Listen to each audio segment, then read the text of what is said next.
નમસ્કાર વાલા વિદ્યાર્થી મિત્રો, કેમ છો? આજે આપણે ધોરણ 10 ગણિત પ્રેક્ટિસ વર્ક સ્ટાન્ડર્ડમાં પ્રકરણ નંબર 14 સંભાવના બરોબર તેનું સ્વાધ્યાય નંબર 14 નો ક્વેશ્ચન નંબર 28 થી 30 આ વિડીયોમાં જોવાના છે મિત્રો।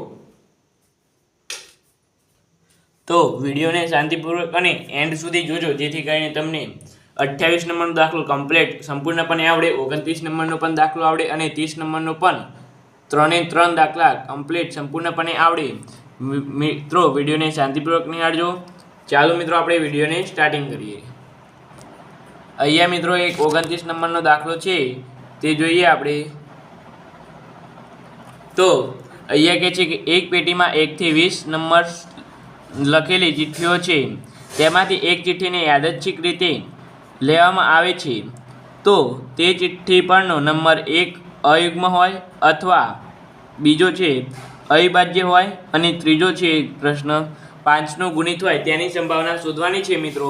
તો મિત્રો વિડીયોને જરા પણ સ્કીપ કરતા નહીં નકે આવડશે નહીં। તો જુઓ મિત્રો, અહીંયા એક પેટીમાં 1 થી 20 નંબરની લખેલી ચિઠ્ઠીઓ છે, તેમાંથી એક ચિઠ્ઠીને યાદચ્છિક રીતે કાઢવામાં આવે છે, બરાબર।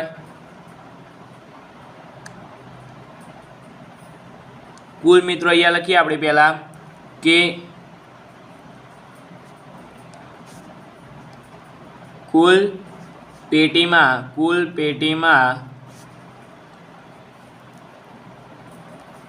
ચિઠ્ઠીની સંખ્યા, અથવા મિત્રો તમે આવું પણ લખો પેટીમાં કુલ ચિઠ્ઠીની સંખ્યા તો કેટલી છે? 20 છે મિત્રો। કેટલી છે? 20 છે, બરાબર। ત્યાર પછી આપણે આગળ જોઈએ તો ઘટના એ લખી દઈએ આપણે અહીંયા ડાયરેક્ટ। ઘટના એ કઈ છે? અયુગ્મ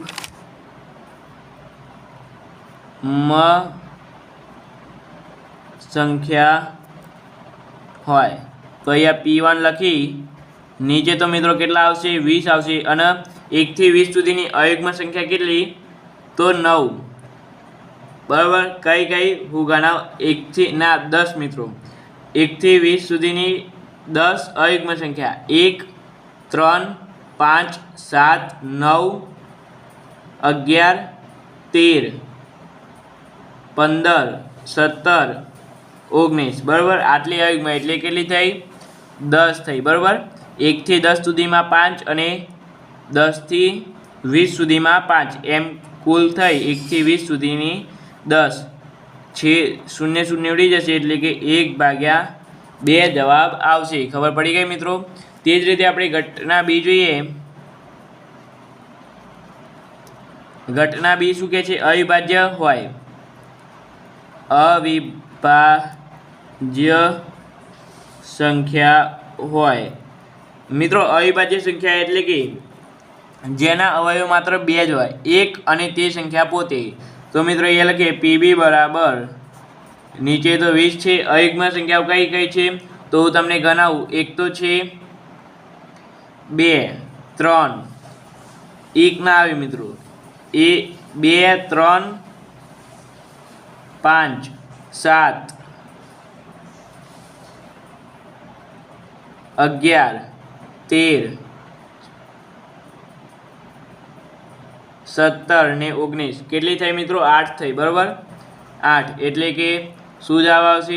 4 ગુણ્યા 2 અને 10 ગુણ્યા 2, 2 ગયા, હજુ પણ ભાગ ચાલશે। 2 ગુણ્યા 2 અને 2, બરાબર, ઉડી ગયા એટલે 2/5, બરાબર।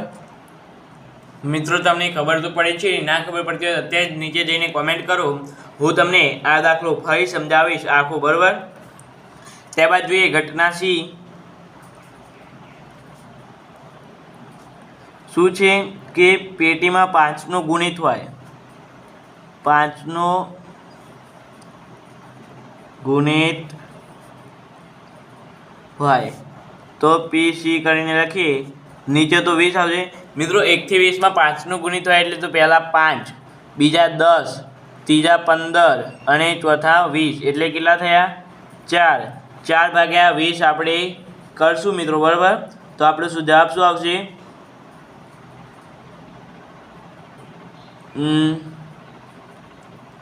4 એકા 4, 4 5 20, 4 4 રહ્યા એટલે 1/5 આપણો જવાબ આવશે. બરાબર મિત્રો, ખબર પડી ગઈ. તે જ રીતે આપણે 29 નંબરનો પણ દાખલો આપણે જોવાના છે. તે પહેલાં મિત્રો આમાં હું તમને ટૂંકમાં સમજાવી દઉં ફરીથી એકવાર, કારણ કે મિત્રો આવા તે બોર્ડની પરીક્ષામાં બેઝિકવાળા માટે ખૂબ જ અગત્યના હોય છે. બરાબર, અને સ્ટાન્ડર્ડવાળા માટે પણ અગત્યના હોય છે મિત્રો. તો જોઈએ મિત્રો, પહેલાં આપણે એકવાર સમજી લઈએ. ઘટના એ કઈ છે? અયુગ્મ સંખ્યા હોય એટલે 1 થી 20 સુધીની અયુગ્મ સંખ્યા કેટલી હોય? કુલ સંખ્યા 20 છે અને અયુગ્મ સંખ્યા કેટલી હોય? 10 હોય. 10/20 કરીએ એટલે જવાબ શું આવે? 1/2. બરાબર. તે જ રીતે ઘટના બી જોઈએ. અવિભાજ્ય સંખ્યા હોય. અવિભાજ્ય સંખ્યા એટલે જે તેના ગુણિત 1 હોય અને તે સંખ્યા પોતે, એટલે તેને અવિભાજ્ય સંખ્યા કહેવાય. આપણી પાઠ 1ની થિયરીમાં આપણે કહ્યું હતું કે અયુગ્મ સંખ્યા એટલે શું. ના ખબર હોય તો તમે વિડીયોને ફરીથી પાઠ 1નું જોઈ આવજો મિત્રો. બરાબર, તો તમને આવડશે મિત્રો. બરાબર, તો અવિભાજ્ય સંખ્યાઓ કેટલી છે? 1 થી 20 સુધીમાં કેટલી છે? 8 છે મિત્રો. બરાબર, અને કુલ સંખ્યા કેટલી છે? 20 છે. 8/20 કરીએ તો આપણો જવાબ શું આવશે? 2/5. બરાબર. તે જ રીતે મિત્રો આપણે ઘટના સી જોઈએ તો 5નું ગુણિત હોય. તો 1 થી 20 સુધીમાં 5ના ગુણિતની સંખ્યા કેટલી છે? 4 છે. અને કુલ સંખ્યા કેટલી છે? 20 છે. 4/20 કરીશું આપણે તો જવાબ શું આવશે? 1/5 આવશે. બરાબર મિત્રો, ખબર પડી ગઈ. તે જ રીતે આપણે 29 નંબર પણ જોવાના છીએ.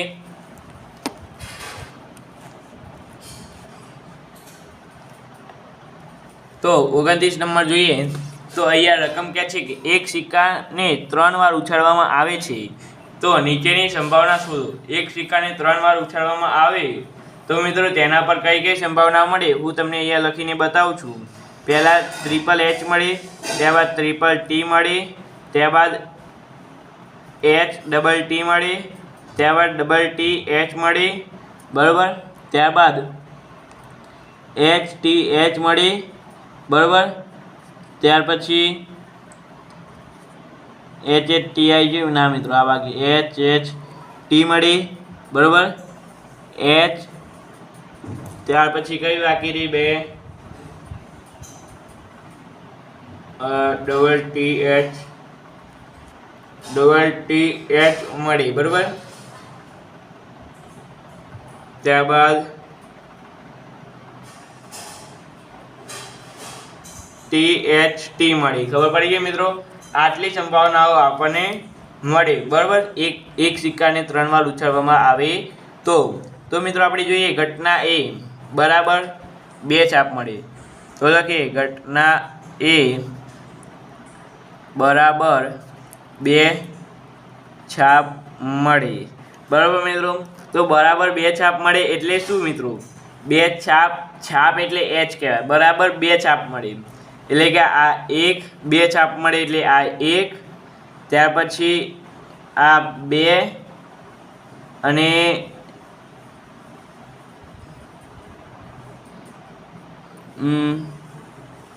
બીજું ક્યાં છે જેમાં 2? હા, આ 3.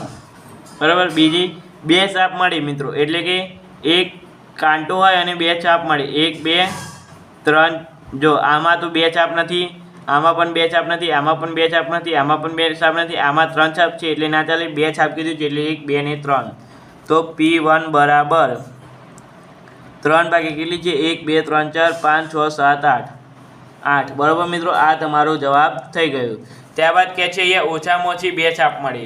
તો મિત્રો ઓછામાં ઓછી 2 છાપ મળે એટલે કે મિત્રો અહીંયા જોઈએ તો ઓછામાં ઓછી 2 છાપ મળે એટલે કે આ ના આવે, આ પણ ના આવે, આ 1, આ 2, આ 3 અને એક જ મિનિટ મિત્રો. તો મિત્રો અહીંયા આપણે એક જ મિનિટ મિત્રો કેમેરા સેટ કરી લઉં. કેમેરો સેટ થઈ ગયો. હવે કહે છે ઓછામાં ઓછી 2 છાપ મળે.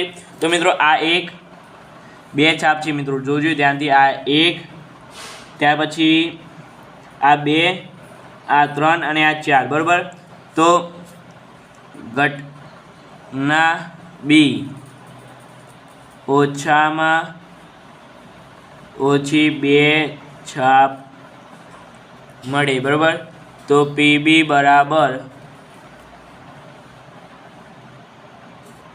પીબી બરાબર કેટલી થઈ? આ 4 અને કુલ કેટલી હતી? 8, એટલે 1/2 જવાબ આવશે મિત્રો આપણો, બરાબર. ત્યાં કહે છે વધુમાં વધુ 2 છાપ મળે, એટલે 2 છાપ મળે વધુમાં વધુ, તો પણ કેટલા આવશે મિત્રો? 4 આવશે. 4 જ છાપ છે વધુમાં વધુ, પણ એ 2 છાપ મળે, એટલે કે પી સી. આ મિત્રો તમે આને ઘટના સી કહી શકો. ઘટના સી હું આ કરું એટલે તમારે આવું લખી દેવાનું. ઘટના સી એટલે ઘટના સી લખીને વધુમાં વધુ 2 છાપ મળે તેવું લખી દેવાનું, એટલે કે 4/8 બરાબર 1/2. મિત્રો તમે પાછળ જવાબ ચેક કરતા રહેજો, બરાબર.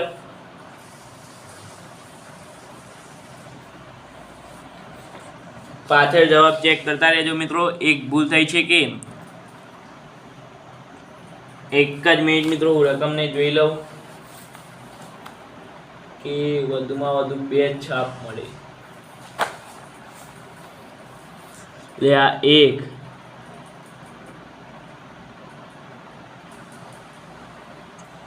મિત્રો અહીંયા જવાબ પાછળ આવે છે 7/8, બરાબર. અને અહીંયા જવાબ આવશે 1/2. 2 છાપ, વધુમાં વધુ 2 છાપ મળે. તો મિત્રો છાપ તો 2 ક્યાંથી મળી યાર? આ 1 જો મિત્રો આપણે ગણીએ, આ 1, આ 2, આ 3, આ 4, આ 5, આ 6 અને આ 7. હા મિત્રો, એ રીતે થઈ શકે. છાપ હોવી જોઈએ મિત્રો, બરાબર. પછી આપણે વધુમાં વધુ 2 છાપ મળે એ તો શક્ય નથી, પરંતુ છાપ હોવી જોઈએ. લખી દેજો મિત્રો આ જવાબ તમે, ચાલશે મિત્રો, કારણ કે પાછળ જવાબ આ આવે છે, બરાબર.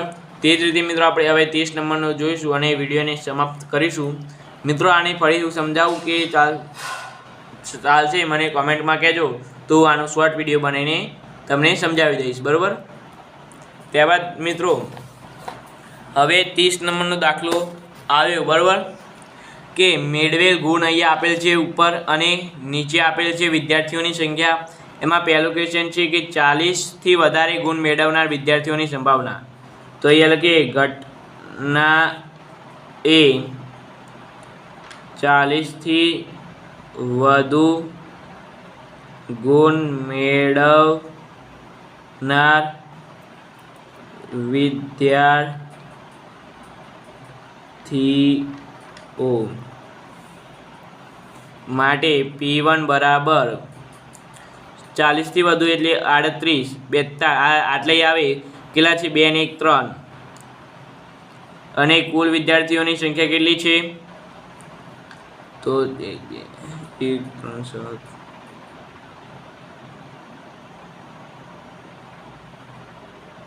100 મિત્રો.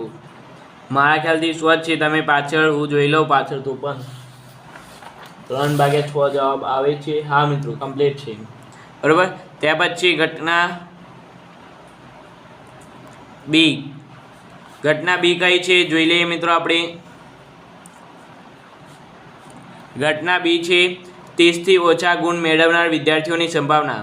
30થી ઓછા એટલે આ 29 પણ સમાવેશ થશે, બરાબર. ઘટના બી 30થી ઓછા ગુણ મેળવનાર વિદ્યાર્થીઓ, બરાબર. તો પીબી લખીએ આપણે.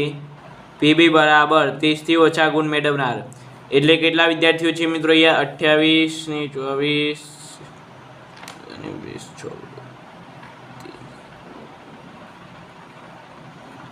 78 વિદ્યાર્થીઓ છે મિત્રો. કેટલા? 78 વિદ્યાર્થીઓ છે. અને ભાગ્યા 100, ભાગ ચાલશે મિત્રો, 2 ભાગ ચાલશે. 39 ગુણ્યા 2 અને 50 ગુણ્યા 2, 39 ભાગ્યા 50, બરાબર. આ આપણો જવાબ આવી ગયો છે મિત્રો. તો મિત્રો વિડીયો ગમે તો લાઈક શેર અને સબસ્ક્રાઈબ કરવાનું ભૂલતા નહીં, બરાબર. આપણે આમાં કમ્પ્લીટ જોયા, અને આની પછી આપણે આ વિડીયો છે જે એમાં આપણે ક્વેશ્ચન નંબર 31 જોવાના છે. તો મિત્રો આની નીચે જ તમારી લિંક આપેલી હશે, બરાબર. 1 થી 13 પાર્ટનું સોલ્યુશન આપણે આ યુટ્યુબ ચેનલ પર મૂકવાના છીએ મિત્રો. વિડીયો ગમે તો લાઈક શેર અને સબસ્ક્રાઈબ કરવાનું ભૂલતા નહીં.